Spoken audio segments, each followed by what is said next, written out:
ጥቅሶችን መያዝ ብትችሉ በጣም ይጠቅማችኋል ብዬ አስባለሁ። ለማንኛውም ሰው መልስ ለመስጠትም ለራሳችሁም እንድታውቁ ጌታ ኢየሱስ ይባረክ። ይጠቅማል ብዬ አስባለሁ። ጌታ ኢየሱስ ሆይ አስተምረን። አንተ ምስጢርን ሁሉ የምትገልጥ አምላክ ነህ። ምስጢርን የሚገልጥ አምላክ በሰማይ አለ ተብሎ ተጽፏል። ጌታ ኢየሱስ ክርስቶስ ሆይ ይህችን ሰዓትንም ባርክ፣ እኛንም አስተምረን። በጌታ በኢየሱስ ክርስቶስ ስም አሜን። እግዚአብሔር ይባረክ። ማቴዎስ መጽሐፍ ላይ የትምህርታችን ርዕስ ክርስቶስ ማን ነው የሚል ነው።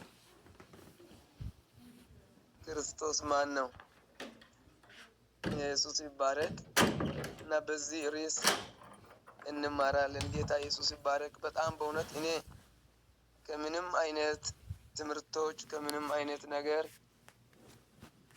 ኢየሱስ ተባረክ የክርስቶስ ማንነት ወይም እግዚአብሔር አንድ መሆኑ በጣም ለሰው ሁሉ ብገባ ሰው ሁሉ በጣም ክሊል በሆነ መንገድ ኢየሱስን ብረዳ በጣም ደስ ይለኛል። ኢየሱስ የተባረከ ይሁን እና በዚህ ልክ ደግሞ እናንተም ተመስገን። ኢየሱስ ይባረክ። ከዚህ በፊት ባወቅነው እውቀት ላይ ባወቅነው መረድ በኢየሱስ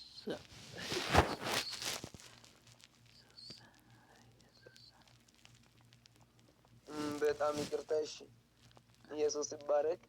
ባወቅነው መረዳት ላይ ባወቅነው እውቀት ከዚህ በፊት በነበረው ላይ እንደገና ኢየሱስን ማወቅ ብንችል ኢየሱስ ይመስገን። ስልክ እንትን ስክሮል አድርጎ ነው እንትን ያወጣና ኢየሱስ ይባረክ። ኢየሱስን ማን ነው? ክርስቶስ ማን ነው? ኢየሱስ ይባረክ። እዚህ ማቴዎስ ምዕራፍ 16 ላይ ቶሎ ቶሎ ብዬ ሰዓታችን ትንሽ ስለሆነች ኢየሱስ ይባረክ ቶሎ ቶሎ ብዬ እግዚአብሔር ቃል ለማንበብ ሞክራለሁ።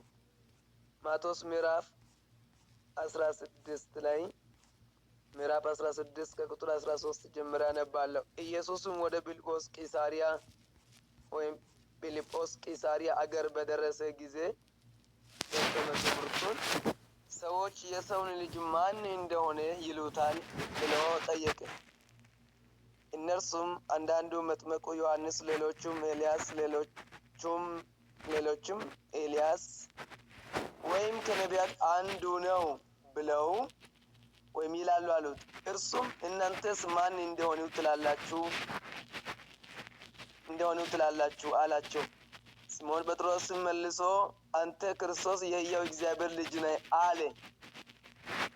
ኢየሱስ መልሶ እንዲህ አለው፣ የዮና ልጅ ስምዖን ሆይ በሰማያት ያለው አባቴ እንጂ ሥጋና ደም ይህን አልገለጠህልምና ብፁዕ ነህ አለው። ኢየሱስ ይባረክ። እዚህ ሁለት ነገር ነው የተነገረው ማለት ነው።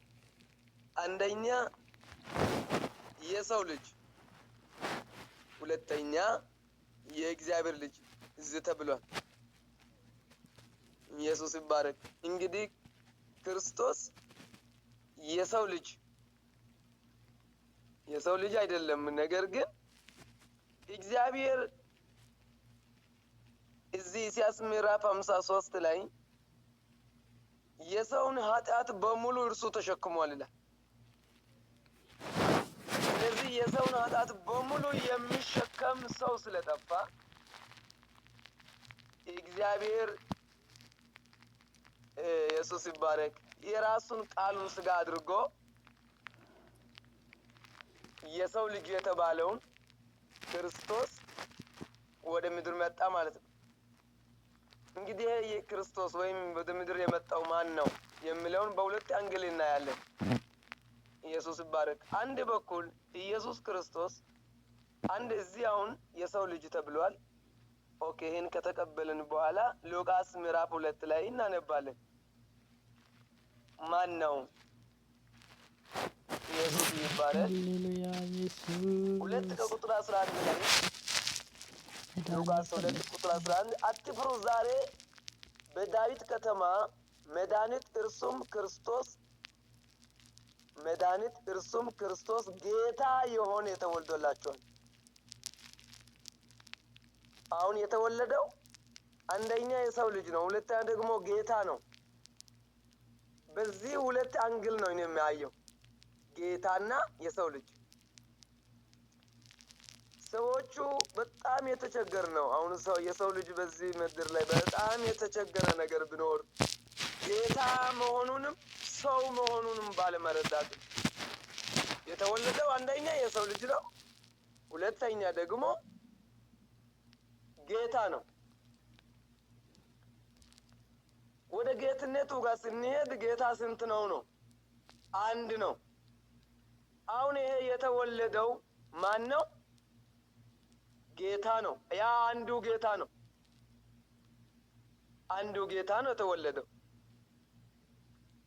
ኢየሱስ ይባረክ። ለዛ ነው አንዱ ጌታ መድኃኒትም ሆኖ ተወልዷል። መድኃኒትም ጌታም ሆኖ ተወለደ። ኢየሱስ የተባረከ ይሁን። ስለዚህ ኢየሱስን በሁለት መልክ እንየው። የሰው ቦታንም ተክቶ የመጣ ሰው የሆነ፣ ሁለተኛ ደግሞ አምላክም ወይም ጌታም የሆነ። ይህን ቃል እዚህ ፊልጶስ መጽሐፍ ላይ ሌሎች ሃይማኖቶች በጣም ይሄን ከእግዚአብሔር አንዱ እግዚአብሔር ነው ብለው ወይም አንደኛው እግዚአብሔር ነው ብለው የሚጠቅሱን ጥቅስ ይሄን ዛሬ እናየ። እስቲ ፊልጶስ መጽሐፍ ምዕራፍ 2 ላይ ከቁጥር 6 ጀምሮ ያነባለሁ። እርሱም በእግዚአብሔር መልክ ሲኖር ሳለ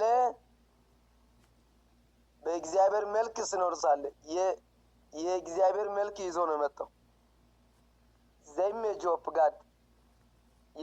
ክርስቶስ ማን ነው ካላችሁ የእግዚአብሔር መልክ ነው፣ ወይም እግዚአብሔር የሚታይበት አካል ማለት ነው። በእግዚአብሔር መልክ ስለሆነ ሳለ ከእግዚአብሔር ጋር መተካከልን መቀማት እንደሚገባ ነገር አልቆጠረውም። ነገር ግን የባሪያን መልክ ይዞ በሰው ምሳሌ ሆኖ ራሱን ባዶ አደረገ። በምስሉም እንደ ሰው ተገኝቶ ሰው ሳይሆን እንደ የሚለው አፍራሽ ነው። አሁን ኢየሱስን ሰው እንዳንል ደግሞ ምንድን ነው? እንደ ሰው መስሎ ነው የተገኘው። እንደ ሰው ተገኝቶ ራሱን አዋረደ፣ ለሞቶም ይኸውም የመስቀል ሞት እንኳ የታዘዘ ሆነ። ሃሌሉያ። በዚህ ምክንያት ደግሞ እግዚአብሔር ያለ ልክ ከፍ ከፍ ያደረገው ከስም ሁሉ በላይ ያለው ስም ሰጠው። ይህም በሰማይና በምድር ከምድርም በታች ያሉት ሁሉ በኢየሱስ ስም ይንበርከኩ ዘንድ ምላስም ሁሉ ለእግዚአብሔር አብ ክብር ኢየሱስ ክርስቶስ ጌታ እንደሆነ ይመሰክር ዘንድ ይላል። አሁን ከላይ ኢየሱስ አሁን የተገለጠው ማን ነው? በሰው ምሳሌ የመጣው ማን ነው? ኢየሱስ ነው። ይህም እግዚአብሔር ለሞት አሳልፎ የሰጠው በሰው ምሳሌ ሆኖ የመጣው ራሱን ባዶ ያደረገው ሃሌሉያ ኢየሱስ ክርስቶስ ነው ይልና ለዚህ ለኢየሱስ ክርስቶስ ደግሞ ጉልበት ሁሉ እንዲመረከክለት በሰማይ በምድርም ከምድር በታች ያለው በሙሉ ለሱ እንዲመረከኩለት። ለክርስቶስ እሱ ማን ነው? በሰው ምሳሌ የመጣ በሰው ምሳሌ ሁለት ምሳሌ ነው የያዘው። አንደኛ አምላካዊ ምሳሌ ወይም የአምላክን መልክ የአምላክን ምሳሌ፣ ሁለተኛ ደግሞ የሰው ምሳሌ። ይሄን ቀጥታ አሁን የሰው ምሳሌ የሚለውን ወይም ይሄ ምሳሌ የሚለው ኢሜጅ ነው የሚለው በእንግሊዝኛ የሰው መልክ ይዞ የመጣ፣ ሁለተኛ መልክ ደግሞ የአምላክ መልክ ይዞ የመጣ። ቆላስይስ መጽሐፍ ላይ ምዕራፍ 1 ከቁጥር 15 ማንበብ ይቻላል። እርሱም የማይታይ አምላክ ምሳሌ ነው። የማይታይ አምላክ ማን ነው? ልዑል እግዚአብሔር ነው።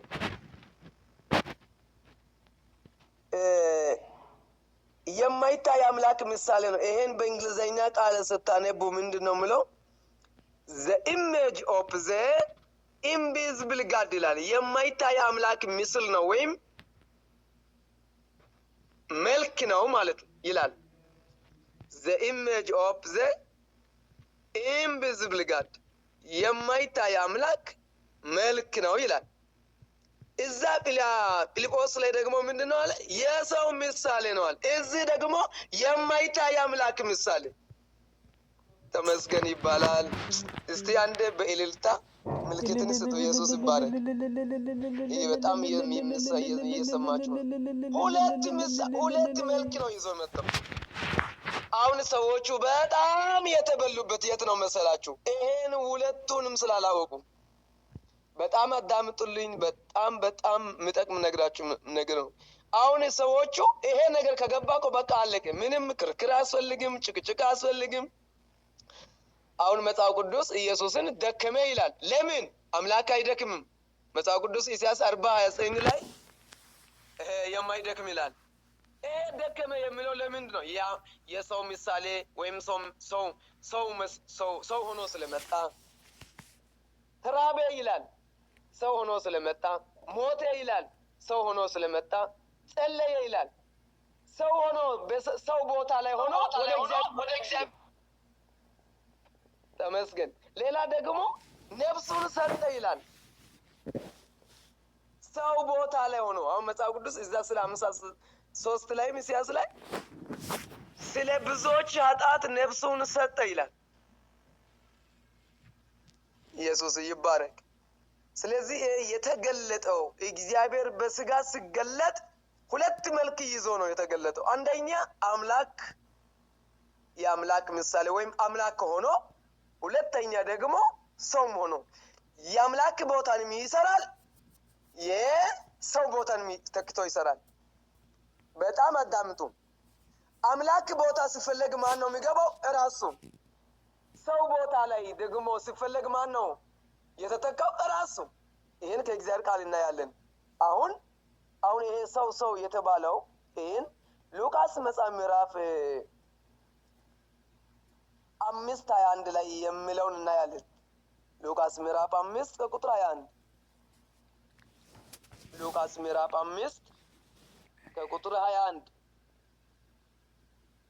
በጣም ስሙልኝ። በጣም ምናልባት ከዚህ በፊት በብዙ አንግል አይተን ይሆናል። ትላንት በሌላ ግሩፕ ላይ ዓለም የሁሉ ፈጣሪ አንዱ እግዚአብሔር ኢየሱስ ክርስቶስ ነው ብለን ስንማር ነበርን። ግን አሁን ዛሬ ደግሞ በእናንተ በኩል ቅድም ይሄን ቁጭ ብዬ ስጽፍ ነበረና ኢየሱስ ክርስቶስ ሰውም አምላክም ሆኖ ኢየሱስ ይባረክ ስለተገለጠ ሰዎች በጣም በምድር ላይ እሱም በምድር ኢየሱስ ራሱ በምድር በኖረ ሰዓት ላይ ጥያቄ ጠይቀዋሉ። በብዙ መንገድ ለመረዳት ተቸግረዋሉ፣ አላወቁትም። ለዛ ነው አንደኛ ቆሮንቶስ ምዕራፍ 2 ላይ ከቁጥር 8 ስታነቡ አንደኛ ቆሮንቶስ 2:8 ላይ የክብርን ጌታ ይላል ቢያውቁ ኖሮ አይሰቅሉትም ነበር። ጌታ እነርሱ ግን ሰው ወይም አንድ ወንጀለኛ አድርጎ ወይም አንድ ሰው አድርጎ አንድ ወይም በደል እንደሰራ ሰው አድርጎ ነው የሰቀሉት። መጽሐፍ ግን ጌታ ነው የሰቀሉት ይላል። ጌታ ስንት ነው? አንድ ነው። ይሄ ከጌቶቹ አንዱ ነው ወይም አንደኛ እግዚአብሔር ነው። ከጌቶቹ ወይም ከእግዚአብሔር አንዱ ነው የምንለው አይደለም። አንድ ብቻ እስራኤል ሆይ ማርቆስ 12:29 ላይ እስራኤል ሆይ ስማ፣ ጌታ አምላካችን አንድ ጌታ ነው። ስለዚህ የተወለደው ሉቃስ 2 ቅድም 11 እንዳየው የተወለደው ማን ነው? ጌታ ተወልዶላችሁ። ስንተኛው ጌታ ነው? አንዱ ጌታ። ሃሌሉያ። ምዕራፍ 5:21 ላንብብ። ሉቃስ ምዕራፍ 5:21 ከቁጥር ግልጽ እንዲሆንልን ከቁጥር 9 ላንብብላችሁ። ስለ ሕዝቡም ብዛት እንዴት አድርገው እንዲያገቡት የታመመው ሰው ማለት ነው ሲያቅታቸው ወደ ሰገነቱ ወጡ። የጣሪያውንም ጡብ አሳልፈው በመካከል በኢየሱስ ፊት ከነ አልጋው አወረዱት። እምነታቸውንም አይቶ አንተ ሰው ኃጢአትህ ተሰረየለች አለው። ጻፎችና ፈሪሳውያንም ይህ የሚሳደብ ማን ነው? ከአንዱ ከእግዚአብሔር በቀር ኃጢአት ሊያሰረይ ማን ይችላል ብለው ያስቡ ጀመሩ። ኢየሱስም ይህን ቃል ስሙ። ኢየሱስም ሐሳባቸውን እያወቀ መልሶ በልባችሁ ምን ታስባላችሁ? ኃጢአት ተሰረየለችልኝ ከማለት ወይስ ተነሳና ሂድ ከማለት ማናቸው ይቀላል? ነገር ግን በምድር ላይ ኃጢአት ሊያሰረይ ለሰው ልጆች ስልጣን እንዳለው እንድታውቁ ብሎ ሽባውን አንተ እልሃለሁ ተነስ፣ አልጋኝ ተሸክሜ ወደ ቤት ሂድ አለው ይላል። በምድር ላይ ለሰው ልጆች የኃጢአትን ስርየት ስልጣን እንዳለው አውቆ ለሰው ልጅ አሁን ኢየሱስ የማን ቦታ ነው አሁን እያሳየ ያለው? የሰው ልጅ ቦታ። የሰው ልጅ በዚህ ምድር ላይ እግዚአብሔር በሰጠው ስልጣን ላይ ኃጢአትን የማሰረየት ስልጣን እንዳለ ወይም እግዚአብሔር እንደሚሰጥ እንዲያውቁ ወይም ለማስተማር እሱ የሰው ቦታ ሆኖ ስለሚሰራ ኃጢአት ተሰረየልህ አለ። ሰዎች ደግሞ በጣም ከባድ ንግግር ነው። ከአንዱ ከእግዚአብሔር በቀር ማን ኃጢአት ተሰረየልህ ይችላል አሉ። እዚህ ቦታ ላይ ማን ነው አሁን? እግዚአብሔር ነው ማለት። እዚህ ቦታ ላይ እግዚአብሔር ነው ማለት። ሃሌሉያ! በጣም ደስ ይላል። ስለዚህ እግዚአብሔር ሆኖ ነው እዚህ የቆየው። ለዛ ነው ዮሐንስ ወንጌል ምዕራፍ 1 ላይ ከቁጥር 9 ጀምሮ ኢየሱስ ይባረክ ምንድነው የሚለው? ለሰው ሁሉ የሚያበራ እውነተኛ ብርሃን ወደ ዓለም ይመጣ ነበር። ለሰው ሁሉ የሚያበራ እውነተኛ ብርሃን ወደ ዓለም ይመጣ ነበር፣ በዓለምም ነበር።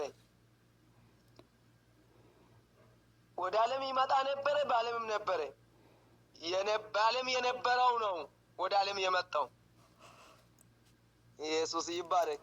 ከዛ ምንድነው የሚለው? በዓለም ነበረ ይልና ዓለም በእርሱ ሆነ፣ ዓለሙም በእርሱ ሆነ፣ ዓለሙም አላወቀውም። ዓለምን የፈጠረው ነው ወደ ዓለም የመጣ። ዓለም በእርሱ ሆነ፣ ዓለም የፈጠረው ወደ ዓለም መጣ። እንግዲህ የመጣው ወደ ዓለም ላይ በዓለም ላይ የተገለጠው በዓለም ላይ የመጣው ኢየሱስ ይባረክ። የሰው ልጅ የተባለው ማን ነው ማለት ነው? እግዚአብሔር ነው ማለት ነው። ዓለምን የፈጠረው ማለት ነው። ስንት ፈጣሪ ነው ዓለምን የፈጠረው? ይህን ማየት ይቻላል። ስንት ፈጣሪ ነው? አሁን ዕብራውያን ምዕራፍ 1 ከቁጥር 3 ላይ ዓለምን በፈጠረበት በልጁ ይላል። እንግዲህ ልጁ አሁን ዓለም የመጣ ክርስቶስ ነው ማለት ነው። ስለዚህ ዓለምን የፈጠረው ነው ወደ ዓለም የመጣው ልጁ ነው። ዓለምን የፈጠረው ልጁ ማን ነው? እግዚአብሔር ነው። ከአንዱ እግዚአብሔር በስተቀር ማንም ኃጢአት ተሰረየልህ ኃጢአትን ይቅር ብያለሁ ሊል ማንም አይችልም። ስለዚህ ሰዎችም ጠየቁ፣ ኃጢአትን ሊሰረይ ማን ይችላል አሉ። እንግዲህ እሱ እግዚአብሔር መሆኑን ስላላወቁ ማለት ነው። ዓለምን መላው ሰማይን ምድርን በምድር በሰማይ ያለውን ሁሉ እርሱ እንደፈጠረ መጽሐፍ ይነግራል። ቆላስይስ መጽሐፍ ምዕራፍ 1:15 ላይ ቅድም ያስቀራውን ጥቅሷን እንደገና ላንብብላችሁ። ቆላስይስ ምዕራፍ 1 ከቁጥር 15 ጌታ ኢየሱስ ይባርካችሁ። በጣም ሲሪየስ፣ በጣም ወሳኝ፣ በጣም ዓለም ላይ ሰዎች ኢየሱስ ክርስቶስን ካለማወቅ የተነሳ ወደ ፍርድ የሚሄዱበት ትልቅ ቁልፍ ነገር ነው። እርሱም የማይታይ አምላክ ምሳሌ ነው። ቆላስይስ 1:15 እርሱም የማይታይ አምላክ ምሳሌ ነው። የሚታዩትንም የማይታዩትንም ዙፋናት ቢሆኑ ጌትነት፣ አለቅነት ወይም ስልጣናት በሰማይና በምድር ያሉት ሁሉ በእርሱ ተፈጥረዋል። ሃሌሉያ። ከፍጥረት ሁሉ በኩር ነው። አሜን። ሁሉ በእርሱና ለእርሱ ተፈጥረዋል። ኢየሱስ ይባረክ። አሁን ይሄ የማይታይ አምላክ ምሳሌ ወይም የእግዚአብሔር ምሳሌ ሆኖ ወይም የእግዚአብሔር መልክ ስኖር ሳለ ራሱን እንደ ሰው ወይም እንደ ባሪያ የገለጠው እግዚአብሔር ወይም ይሄ ክርስቶስ ዓለምን የፈጠረው ነው። ሃሌሉያ። በሰማይና በምድር ያሉት ሁሉ በእርሱ ተፈጠሩ። እንዴት ደስ ይላል! ሃሌሉያ ሃሌሉያ። እንግዲህ ሰማይና ምድርን ከፈጠረ እግዚአብሔር ነው ማለት ነው። እግዚአብሔር ከሆነ ደግሞ አብ ነው ማለት ነው፣ ወይም የዓለም ሁሉ አባት ነው ማለት ነው። አሜን። ኢየሱስ ክርስቶስ አምላክ ነው ካለን መጽሐፍ ቅዱስ ሮሜ ምዕራፍ 9 ላይ ሮሜ ምዕራፍ 9 ከቁጥር 5 ላይ እርሱም ለዘላለም የተባረከ እርሱም ከሁሉ በላይ ሆኖ ይላል። ለዘላለም የተባረከ አምላክ ነው ይላል። እርሱም ክርስቶስ መጣ በስጋ ከእስራኤል ወገን ይልና እርሱም ከሁሉ በላይ ሆኖ ለዘላለም የተባረከ አምላክ ነው ይላል። አምላክ ነው። ይሄ አምላክ ማን ነው? ይሄ አምላክ ማን እንደሆነ ኤፌሶን ላይ ምዕራፍ 4 ከቁጥር 6 እናነባለን። ከቁጥር 6 ከሁሉ በላይ የሚሆን በሁሉ የሚሰራ በሁሉ የሚኖር አንድ አምላክ ማን ነው? ቅድም ከሁሉ በላይ የተባረከ አምላክ ማን ነው? ክርስቶስ። አንድ አምላክ የሁሉ አባት አለ። አንድ አምላክ የሁሉ አባት። ስለዚህ ኢየሱስ ክርስቶስ ከሁሉ በላይ የሆነ አምላክ ነው። አንድ አምላክ ደግሞ አባት ነው። ይሄ አባት የሚለውን ደግሞ መጽሐፍ ቅዱስ አብ ብሎ አንድ አምላክ አብ ብሎ ይናገራል። በጣም ተከታተሉ፣ ስሙኝ። አንደኛ ቆሮንቶስ ምዕራፍ 8 ከቁጥር 5 ጀምራ ነባለሁ። መቼም ብዙ አማልክትና ብዙ ጌቶች አሉ፣ ነገር ግን በሰማይ ሆነ በምድር ሆነ አማልክት የተባሉ ምንም ቢኖሩ ለእኛስ ነገር ሁሉ ከእርሱ የሆነ እኛም ለእርሱ የሆነን አንድ አምላክ አብ አለ። አንድ አምላክ አብ አለ። ኢየሱስ አምላክ ነው ካለን ማን ነው ማለት ነው? አብ ነው ማለት ነው። ምንም ኢየሱስን አብ አይደለም የሚል ሰው ከዚህ ቃል መውጣት አይችልም። ሃሌሉያ። የፈለገ እንኳን ሰይጣን ጠቅላላ ከጋንም አይወጣም። ኢየሱስ አምላክ ነው የሚል ማንም አብ ነው ማለት አለበት የግዴታ። ይሄ ቃል ሊሽር አይችልም፣ ሊደመስሰው አይችልም። ስለዚህ ሃሌሉያ ሁሉ ከእርሱ የሆነ ይልና ሁሉ ከእርሱ የሆነለት አንድ እግዚአብሔር ነው። ሁሉ ከእርሱ የሆነ እኛም ለእርሱ የሆነን እኛንም የፈጠረ እኛም ለእርሱ የሆነን አንድ አምላክ አብ አለ። አንድ አምላክ አብ አለ። ኢየሱስ አምላክ ነው፣ አብ ነው። ነገር ሁሉም በእርሱ በኩል የሆነ እኛም በእርሱ በኩል የሆነን አንድ ጌታ ኢየሱስ ክርስቶስ አለ። በእውነት ከዛ ቁጥር 7 ላይ ምንድነው የሚለው? ነገር ግን ይህ እውቀት በሁሉ ዘንድ አይገኝም። ትልቁ ችግር እዚህ ላይ ነው። ይሄ እውቀት ጠፍቶ ነው ሰዎች ኢየሱስ አንድ ከሶስቱ እግዚአብሔር አንድ ነው፣ ሶስት አካል ነው፣ ከሶስተኛ እግዚአብሔር አንዱ እግዚአብሔር ነው፣ ስላሴ ነው። በቃ በጣም ነው የተቸገሩ። እንደው በሌላ ዓለም ላይ ደግሞ ሰው ነው፣ የሰው ልጅ ነው። ለምን ሞቷላ? ለምን ተራበ? ለምን ደከመ? ለምን ጸለየ? ለምን ነፍሱን ሰጠ? ትክክል ነው። አሁን ሙስሊም ሃይማኖት አካባቢ ይሄ ነገር እንዴት ሊሆን ይችላል? እግዚአብሔር እንዴት ይደክማል? እንዴት እግዚአብሔር ይራባል? እንዴት እግዚአብሔር ይሞታል? እንዴት እግዚአብሔር ይጸልያል? ልክ ናቸው። ለምን ሰውም የሰው ቦታም ተክቶ የአምላክነት ወይም እግዚአብሔር ሆኖ መምጣቱን ስላላወቁ ማለት ነው። ሃሌሉያ። ለእኛ ብሎ ራሱን ባዶ አደረገ። ስለዚህ ይሄ እግዚአብሔር መልክ በእግዚአብሔር መልክ ስኖር ሳለ ይላል። ሃሌሉያ። the image of invisible God የማይታይ እግዚአብሔር ምስል ነው ወይም መልክ ነው ማለት ነው። ሃሌሉያ። በሰው መልክ ኢየሱስ ይባረክ፣ ኢየሱስ ይባረክ። ስለዚህ ቆላስይስ ምዕራፍ 2 ከቁጥር 9 ላይ ምንድነው የሚለው? የመለኮት ሙላት ሁሉ በሰውነት ተገልጧል ይላል። መለኮት ማን ነው? እግዚአብሔር ነው። ይሄ መለኮት የት ነው ያለው? በሰውነት ነው የተገለጠው። በሰውነት ነው የተገለጠው።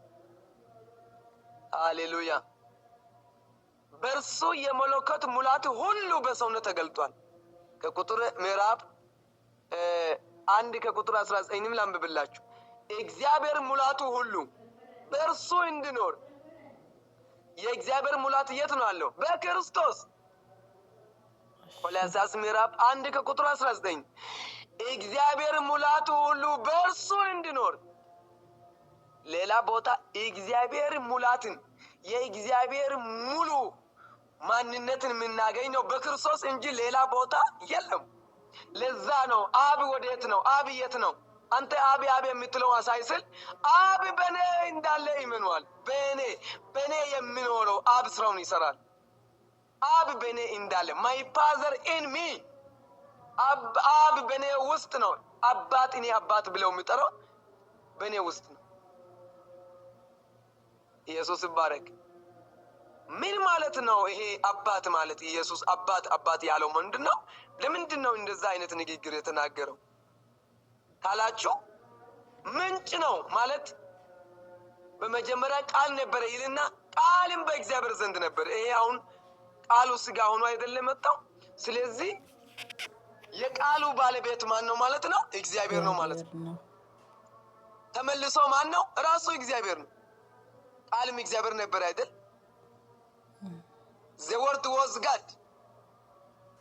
was God ነው። የራሱ ቃሉ እግዚአብሔር ነው። ግን ቃል የማን ነው? የእግዚአብሔር ቃል ነው። ራሱ ተመልሶ ማን ነው? እግዚአብሔር ነው። ቃልም ስጋ ሆነ ሲባል ያ ቃሉ ስጋ ሲሆን ከላይ በኩል ቃል እግዚአብሔር ነበር ካለ ቃሉ ስጋ የሆነው ደግሞ ማን ነው ማለት ነው? እግዚአብሔር ነው ማለት ነው። ቃል እግዚአብሔር ነበር ካለ ይሄ ቃል ስጋ ሆነ ሲሆንም ቃሉ ስጋ ሲሆን ደግሞ ማን ሆነ ማለት ነው? እግዚአብሔር ሆነ። ተመስገን ኢየሱስ። ስለዚህ በጣም ባይዘዋይ እግዚአብሔር ካልረዳው ሰው በስተቀር በጣም ክሪቲካል ነው። በጣም ክሪቲካል ማለት ምን ማለት ነው? በጣም ምስጢር ነው ማለት ነው። ለዛ ነው የእግዚአብሔርን የመምሰል ምስጢር ያለ ጥርጥር ታላቅ ነው። እግዚአብሔር በስጋ ተገለጠ። እግዚአብሔር በስጋ ተገለጠ የሚለው እግዚአብሔር በስጋ ታየ ማለት ነው። God was manifest in the flesh። ይሄ manifest የሚለው ቃል ታየ ማለት ነው። ወይም አንድ ነገር የማይታይ ነገር ታየ ማለት ነው።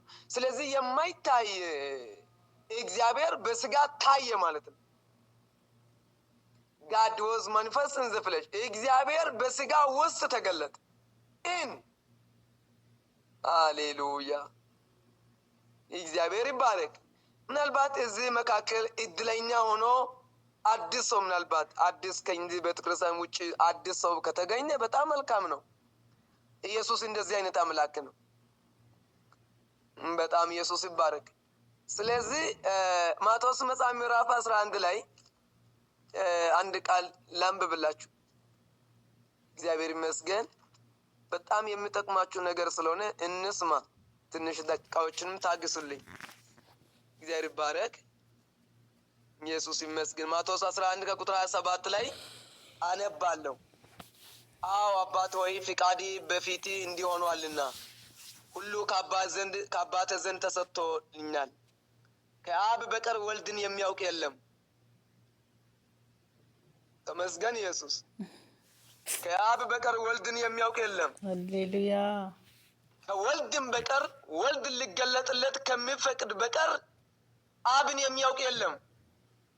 ለእኛ ስለተገለጠ እግዚአብሔር ይባረክ። አሜን አሜን። ሃሌሉያ። ከአብ በቀር ወልድን የሚያውቅ የለም። እግዚአብሔር የራሱን ቃል አይክድም። አሜን።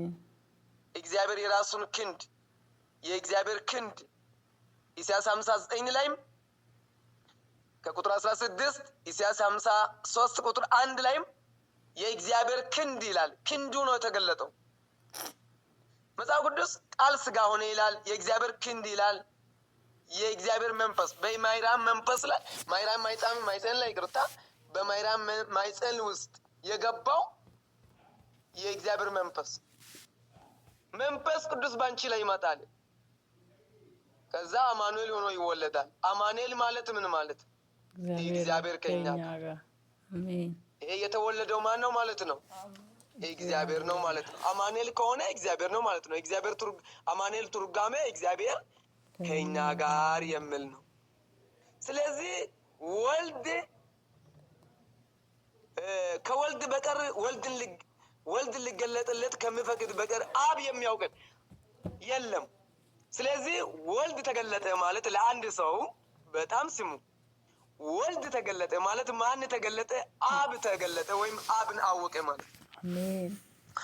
ወልድን ሳያውቅ አብ አውቃለሁ ማለት ፈጽሞ አይቻልም። አሜን ሃሌሉያ። እኛ አሁን ወልድን አወቅንና ማን ነው ወልድ ብለን ስንፈትሸው ወልድን አወቅን። ወልድ አብ መሆኑን አወቅን። ስለዚህ ወልድ ሳይገለጥ ወይም ወልድን እዚያ አንድ ቦታ ላይ የሆነ ቦታ ላይ ወልድን አስቀምጦ አብ ፍለጋ ከሄደ የለም ሌላ ቦታ ላይ የእግዚአብሔር ሙላት በሙሉ የት ነው አለው? በወልድ ነው። የእግዚአብሔር ማንነት በሙሉ የት ነው አለው? የመለኮት ሙላት፣ የእግዚአብሔር ሙላት በሙሉ። ሃሌሉያ። the fullness of God ይላል። የእግዚአብሔር ሙሉ በቃ የእግዚአብሔር ጎደሎ አይደለም። የእግዚአብሔር ሙሉ እግዚአብሔር የት ነው አለው? በወልድ ነው ያለው። በወልድ ነው የተገለጠ። ወንድሞቼ እህቶቼ፣ በእውነት እግዚአብሔር ይሄን ምስጢር ስለገለጠን እናመሰግናለን። መላው ዓለም ላይ ምሁራን በሉ የተማረ በሉ መጽሐፍ ቅዱስን 50 ዓመት ዕድሜ ልክ ያነበበ በሉ የተኛውም የክርስትና ዓለም ላይ ሰው የከሰረበት ነገር ቢኖር ይሄ ነው። ጌታ ኢየሱስ እናመሰግናለን። ስለዚህ ወልድን ያወቀ አብን አወቀ። ለዛ ነው መጽሐፍ ቅዱስ ወልድ ያለው አብ አለው ይላል እንጂ አብ ያለው ወልድ አለው አይልም። ተመስገን ኢየሱስ ተመስገን። ይሄ ነገር ስሙ፣ ወልድ ያለው አብ ያለው። ኢየሱስ ይባረክ። ወልድን ያወቀ አብን አወቀ። ኢየሱስ እየተመሰገነ ይሁን። ኢየሱስን በጣም አድርገን እናመሰግናለን። ኢየሱስ ይባረክ። ኢየሱስ ይባረክ። በእውነት ኢየሱስ ይባረክ። ዮሐንስ ወንጌል ላይ አንድ ቦታ አነባለሁ። እግዚአብሔር ይመስገን። ደስ ይላል። እንደዚህ ኢየሱስ ተገልጦ እንዴት ደስ ይላል። ኢየሱስ ይባረክ። ከቁጥር 40 ምዕራፍ 12 ዮሐንስ ወንጌል ምዕራፍ 12 ከቁጥር 44 ኢየሱስ ጮኸ እንዲህ አለ፣ በእኔ የሚያምን በላከኝ ማመኑ ነው እንጂ በእኔ አይደለም። በእኔ የሚያምን አሁን በኢየሱስ ማመን። አሁን እኛን ሰዎች አብን ክዳችኋል። እኛ ምን ዋና አብ ያመንን እኛ ነን። በእኔ ያመነ አብን አመነ፣ አለቀ በቃ። ምንም አብን ካድክ ምናምን አይባልም እንዴ። ሰዎቹ እባካችሁ እውነተኛ ፍርድ ፍረዱ። መጽሐፊ እውነተኛ ፍርድ ፍረዱ። እኛ አሁን የአንድ ሰዎች ስያሜ በእኛ ላይ የሰጡ ነገር አለ። ምንድነው? ኦንሊ ጂሰሶች ይላሉ። ኦንሊ ነው። ሌላ ከየት ይላል? አሁን ኢየሱስ ብቻ ነው የሚያውቁት ይላል። እኛ ኢየሱስን በማወቃችን አብንም ጭምር አውቀናል። በኔ የሚያምን በላከኝ ማመኑ ነው እንጂ በኔ አይደለም። እኔን የሚያይ የላከኝን ያያል። አልቅም እኔን አየ ማለት አንድ ሰው አብን አየ። እግዚአብሔር ይመስገን። ኢየሱስ የተባረከ ይሁን። ስለዚህ ትክክለኛ ኢየሱስን ወይም አብን ያወቀ ማን ነው ማለት ነው? በልጁ የሚያምን ማለት ነው። ወይም በኢየሱስ ያመነ በአብ አመነ ማለት ነው። በኢየሱስ አምነው አብን መካድ አይቻልም። አብን ካደ አንድ ሰው አይባልም። በቃ በኢየሱስ አመነ፣ አብን አመነ፣ አለቀ። ተመስገን። ስለዚህ አብን ያየ ደግሞ ማለት ኢየሱስን ወይም ክርስቶስን ያየ ሰው ማን አይቷል? አብን አይቷል እንጂ አብን አሳየ። አሁን ኢየሱስን እያየ አንድ ሰው ኢየሱስን እያየ አብን አሳየ ካለ አያስፈልግም ማለት ነው። በቃ እኔን አይታችኋል። እኔን ያየ አብን አይቷል። ምዕራፍ 14 ላይ ማዶ እናነበው። ምዕራፍ 14 ከቁጥር 8 ላይ ፊልጶስም ጌታ ሆይ አብን አሳየን ይበቃናል አለው። ኢየሱስ ማለት አንተ ፊልጶስ ይህን ያህል ዘመን ከእናንተ ጋር ስኖር አታውቀኝምን? እኔን ያየ አብን አይቷል። እኔን ያየ አብን አይቷል። እንዴትስ አንተ አብን አሳየን ትላለህ? እኔ በአብ እንዳለው አብን በእኔ እንዳለ አታምንም? እኔ የምነግረው ቃል ከራሴ አልነግረውም፣ ነገር ግን በእኔ የምኖረው አብ እርሱ ስራውን ይሰራል። እኔ በአብ እንዳለው አብም በእኔ እንዳለ እመኑኝ። ባይሆንስ ስለ ራሱ ስለ ስራው እመኑኝ። ጌታ ኢየሱስ ይባረክ። በእኔ የምኖረው አብ ስራውን ይሰራል። ይሄ ኢየሱስ ይባረክ። በምድር ላይ ኢየሱስ ሲኖር የታመመውን ፈውሷል፣ የሞተውን አንስቷል፣ ብዙ ታላላቅ ነገሮችን አድርጓል። ማን ነው ያደረገው? አብ ነው የሰራው። በእኔ የምኖረው አብ ነው ስራ የሰራው። ዮሐንስ ወንጌል ምዕራፍ 5:30 ላይ ለዛ ነው ኢየሱስ ምን አለ? አሁን ሰዎች በጣም የክርክር ጥቅስ አድርገው የክርክር ርዕስ አድርገው የሚከራከሩበት እዚህ 5:30 ላይ አንድ ጥቅስ አለ። እኔ ከራሴ አንዳች ነገር ላደርግ አይቻለኝም፣ እንደሰማሁ ይፈርዳለሁ፣ ፍርዴ ቅን ነው። የላከኝ ፍቃድ እንጂ ፍቃድን አልሻምና። እኔ ስለ ራሴ ብመሰክር ምስክሬ እውነት አይደለም። ስለ እኔ የሚመሰክር ሌላ ነው፣ እርሱም ስለ እኔ የሚመሰክር ምስክሩ እውነት እንደሆነ አውቃለሁ። ሃሌሉያ። ስለዚህ እኔ ከራሴ አንዳች ነገር ላደርገኝ አልችልም። ማን ነው እያደረጋለሁ? አብ ነው። በእኔ የሚኖረው አብ ስራውን ይሰራል። አሜን። እግዚአብሔር ይባረክ። አሜን ይባረክ። ኢየሱስ ይመስገን። 8 ላይ ምዕራፍ 8 ከቁጥር 19 አንድ ቃል አንብብላችሁ። እንግዲህ አባቴ ወዴት ነው አሉት። ኢየሱስ መልሶ እኔንም አባቴንም አታውቁም። እኔን ብታውቁኝ አባቴን ደግሞ ባወቃችሁ ነበር። እኔንም አባቴንም አታውቁም። ለምን?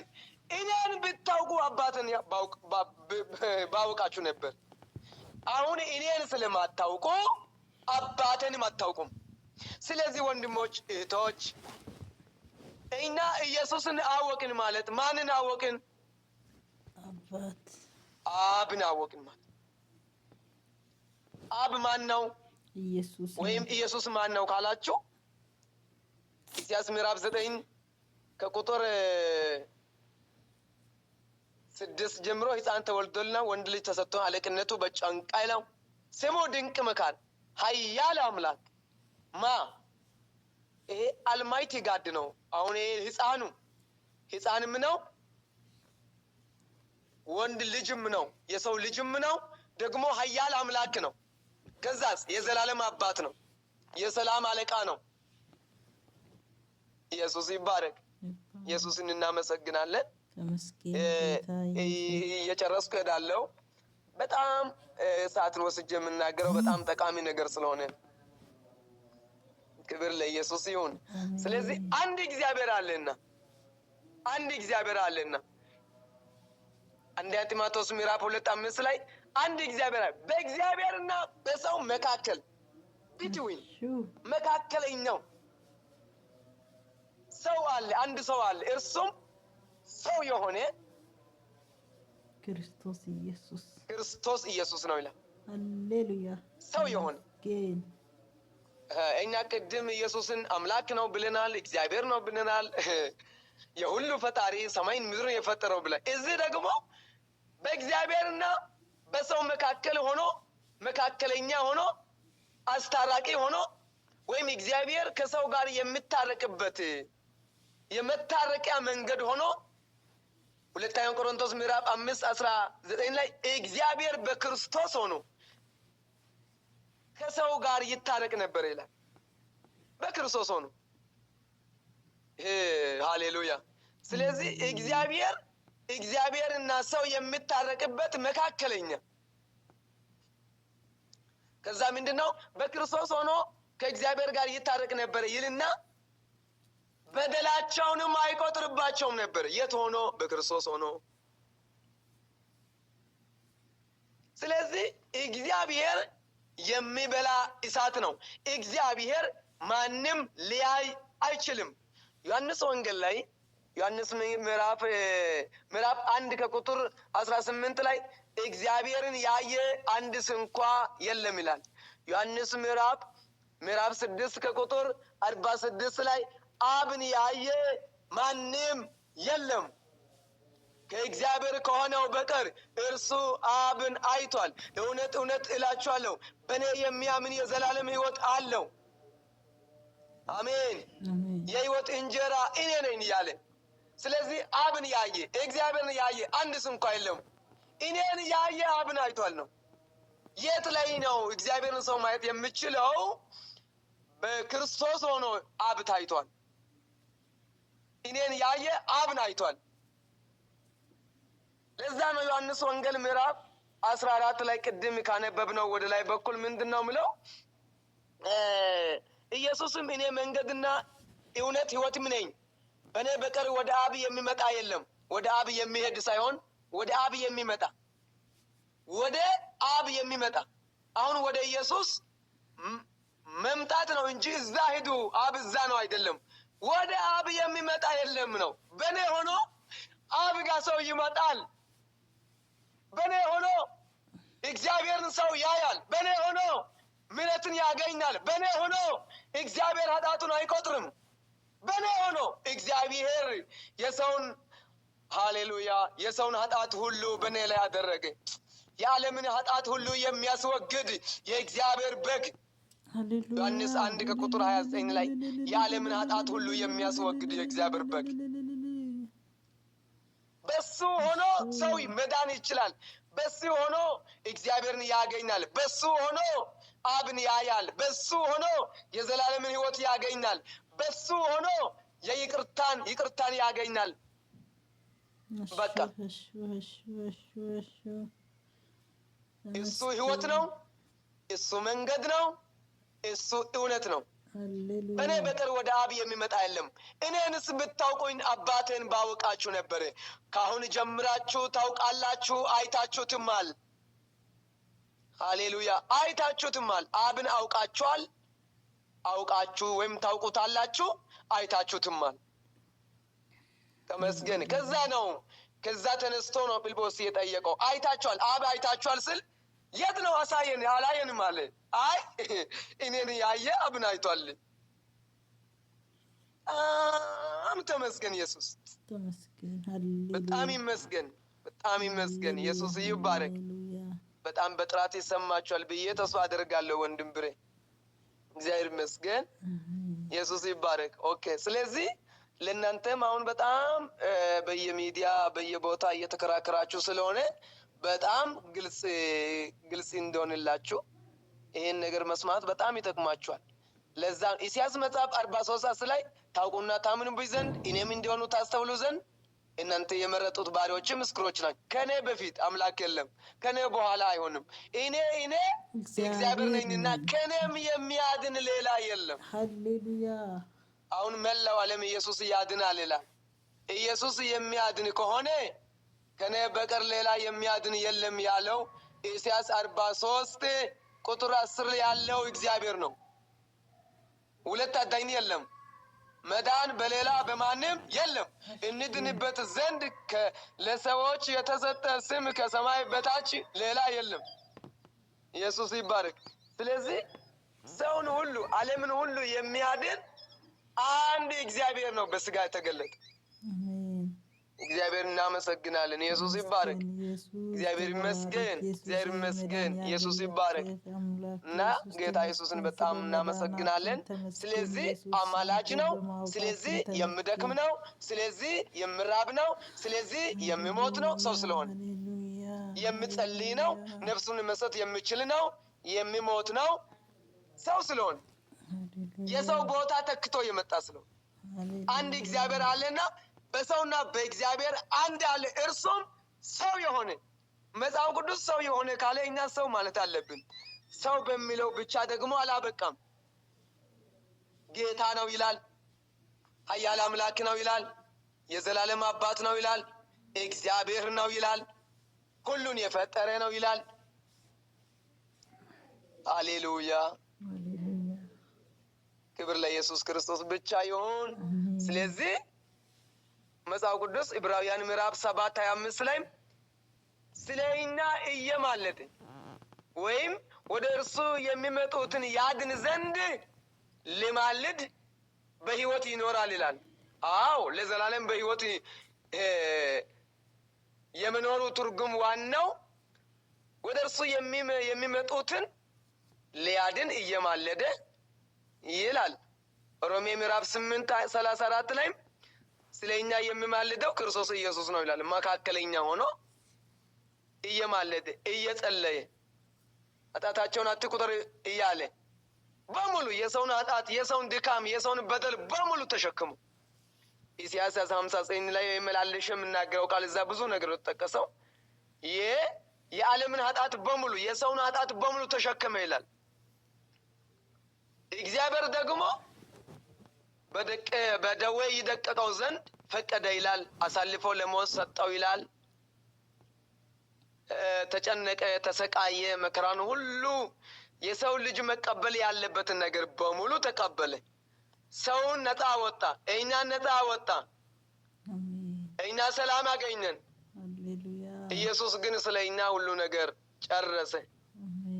ጌታ ኢየሱስን እጅግ አድርገን እናመሰግናለን። ይህን መገለጥ ለእኛ ኢየሱስ ስለሰጠ ኢየሱስ ለዘላለም የተባረከ ይሁን። እስቲ ሁላችንም እግዚአብሔር ስላበራልንም መብራን እግዚአብሔር እጅግ አድርገን እናመሰግናለን። እግዚአብሔር ስለገለጠው ነገር እግዚአብሔር እናመስግን። በእውነት ይህን ሰዓት ሁሉ አውቄ ነው ወሰርኩት። ጌታ ኢየሱስ ይባረክ። በጣም የሚጠቅም ነገር ስለሆነ ነው። እግዚአብሔር ይባረክ። ጌታ ኢየሱስ ይመስገን። እስቲ እናመስግን። በእውነት ጌታ ኢየሱስ እናመሰግናለን። አቤቱ በሰማይና ስሚ በምድር የተባረከ ይሁን። የሁሉ ፈጣሪ ሁሉን ለእኛ ብለህ ጌታ ኢየሱስ የተቀበልክ አቤቱ በስጋ የተገለጠ አንድ አምላክ ኢየሱስ ሆይ እናመሰግናለን። ተባረክ፣ ስሚ ብሩክ ይሁን። ቀሪ ጊዜ ሁሉ የተባረከ ይሁን። በኢየሱስ ክርስቶስ ስም አሜን። ተባረኩ። ጌታ ኢየሱስ ይባርካችሁ። ወንድም ብሬ ላንተን ጊዜ ሰጣለሁ። እግዚአብሔር ስላስተማረን እናመሰግናለን። ኢየሱስ ይባርካችሁ። ተመስገን። ጌታ ኢየሱስ ይባርኮት።